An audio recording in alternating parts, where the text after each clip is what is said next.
It's time now for a look at the latest in local news. In the news, again, the Emergency Management Agency here in Wayne County updating everyone on the Hurricane Elsa. Again, the expectations here in Wayne County, the state remains the same. Earliest arrival expected sometime early this morning. Should move out of the area during the day and into the night. Expecting some tropical storm force wind gusts and heavy rain, 2 to 4 inches.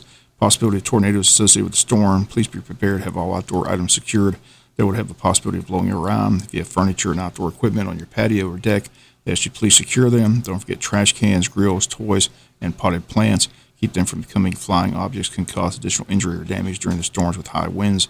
And they continue to monitor the storm and keep everybody informed of any changes that might occur. Governor Kemp's issued a state of emergency Tuesday that affects 92 counties, including Wayne, in preparation for the impacts of the hurricane. Unless renewed, the state of emergency will expire at midnight tonight for the state of Georgia.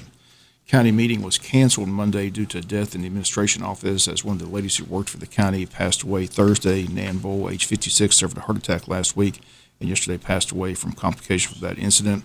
Thoughts and prayers with the family, husband, and children. Again, Nan Bull, age 56, passing away Tuesday. Again, an employee of the county administration office. So the meeting for the county yesterday was canceled. City of Jesup held their meeting last night back at City Hall since the governor has lifted all the pandemic restrictions. City Hall, once again, the location of the city meetings. Rose Mark is on hand as interim city manager as the search is now underway for a permanent city manager. She intends to apply for the full-time position. Frank Ross attended the meeting and on the agenda asking the mayor and council why they simply don't just appoint her full-time city manager. Mayor Keith explained that the process calls for the city to hire a city manager, and the process is that the council has opted to do is have a open, wide process, open up to anyone who works for the city to apply. Anyone interested in the job can apply. He'll explain that when Mike Deal decided to retire, 3 council members were appointed to look into how the city would go about the process, and that was revealed last night. City Commissioners Nick Harris, Shirley Armstrong, and Bill Harvey were the 3 chosen to come up with a plan to look and search for a new city manager, and the plan is to hire a consulting firm, and that decision announced by Commissioner Nick Harris last night at the meeting.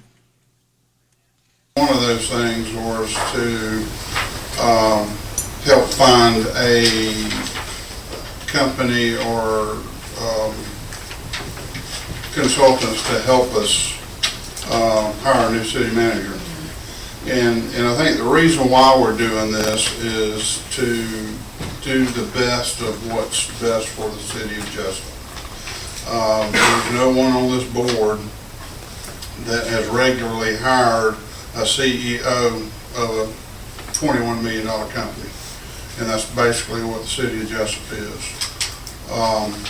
So my reasoning for it, and this is Nick Harris's reason, is one, we need to go through the process and make it fair for everyone, but we also need to vet every possibility to find the best person for the city of Jesup.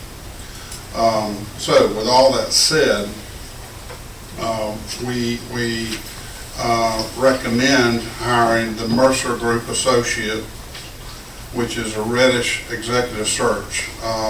Just a little bit of information, Mr. Alan Reddish is from Jesup, Georgia. He's got ties here. He lives in Athens, Georgia now. He's got experience in municipal government. He was a county manager for Clark County, Athens, for I think 14 years. He's got over 35 years experience in local government and managing 3 different communities, including Athens, Clark, for 15 years. He's also worked for the University of Georgia in the Carl Vinson. He was associate director of the Carl Vinson Institute. And then when he retired, he started working for this company. Now he owns the company. Him and senior associate Miss Lisa Ward will be working with the city of Jesup. So it is our recommendation that we hire this firm. I sent y'all the proposal and the timeline today. He didn't get it to me till Monday, and I was on vacation, and so when I got back to work today, I sent it to everyone for you to look at. Right now, some of the searches they're working with is City of Roswell, Social Circle, City of Brunswick, Glenn County, they just finished. When we talked to him, he was actually coming back from Glenn County. Assistant, Liberty County, Bryan County, Fulton County, and those are just some of the few of the managers and administrators. And once again, the firm Ursa Group Associates, the fee $16,500 with $3,600 in expenses. Total fee not to exceed $20,000. One issue is that they can't begin until August, as they plan to have a list of 5 to 7 candidates for the city by September. The council and mayor will conduct the interviews and hire a full-time city manager. Asked how they'll pay for it, the answer was with their contingency fund money.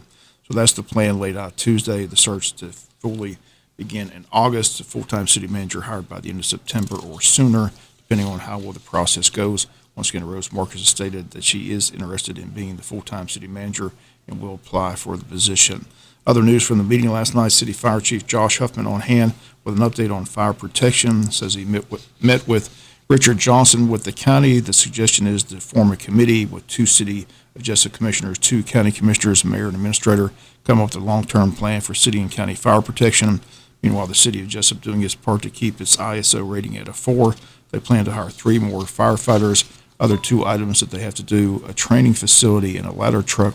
Both Nick Harris and Ray House agreed to be on the committee with the fire chief to meet with the county to devise a plan for future fire protection. Water Department Supervisor Anthony Crawford on hand received permission to bid for 2 UTVs and permission to bid a well house on Broad Street, a budgeted item, $125,000. That was a 4-2 vote. Both Bill Harvey and Shirley Armstrong voted against. Harvey says the cost is simply too high.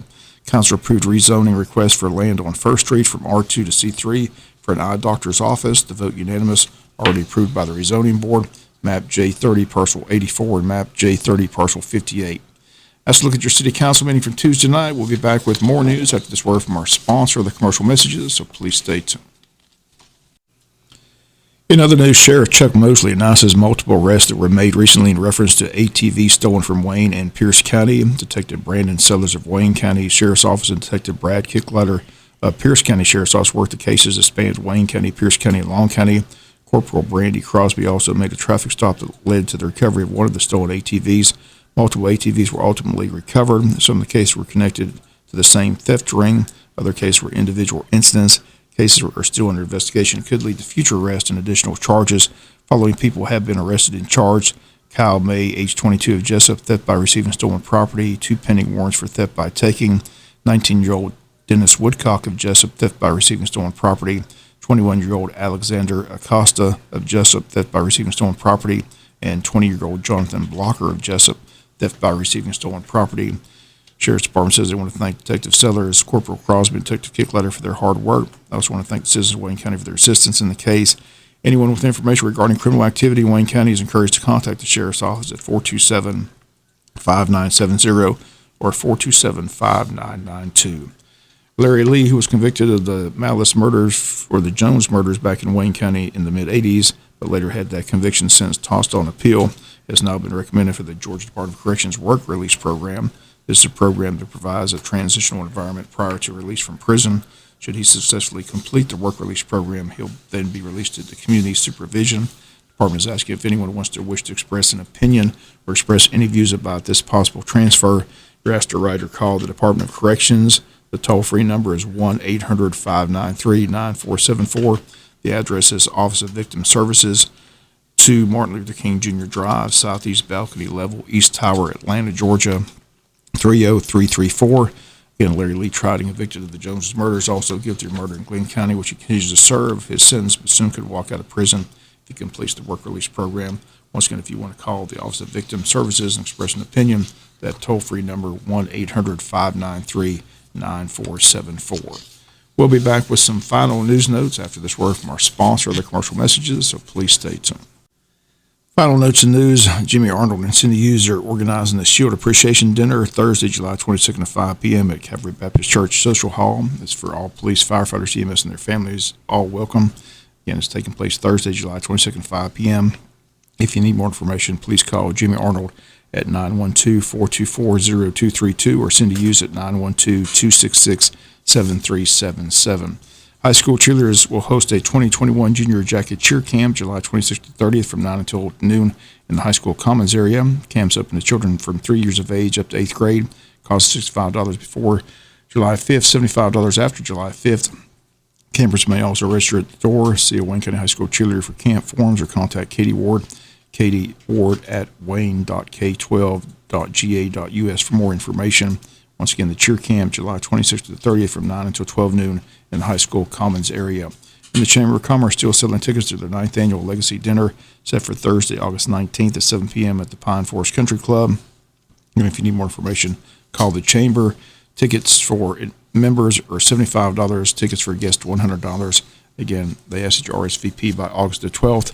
Again, call the Chamber at 427-2028. The 9th annual Legacy Dinner is set for Thursday, August 19th, 7 p.m. at the Pine Forest Country Club. That's going to do it for latest in local news. Sports comes your way in a few minutes. Bob Morgan, have a great day.